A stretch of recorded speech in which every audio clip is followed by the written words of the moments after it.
Indian চেকিংই বেশি এখানে। আবার এসআইআর হতে অনেক রকম সমস্যা হচ্ছে। ভোটার কার্ড ছাড়া হবে না। না, আধার চলছে না।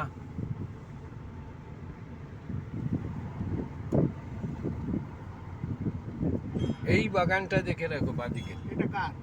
এটা চালাচ্ছে হচ্ছে আমান বেদ। আচ্ছা। এটা বাঙালি একজন মালিকের থেকে লিজে নিয়ে চালাচ্ছে। হুম। ঠিক আছে, সামান্য পয়সা দিয়ে বাগানটা লিজে নিয়েছে।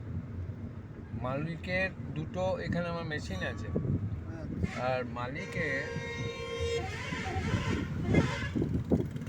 এইটা একটা দেখছো, হ্যাঁ, আর একটা ডিভিশন আগে বাতাসি যে বাস স্ট্যান্ডটা আছে না, তার বাঁ পাশে দেখবে একটা বাগান আছে। আরে আমরা এই বাগান লাগাবো, এখন চলেন না। বুঝেছো? এইটা পানি ট্যাঙ্কি। হ্যাঁ।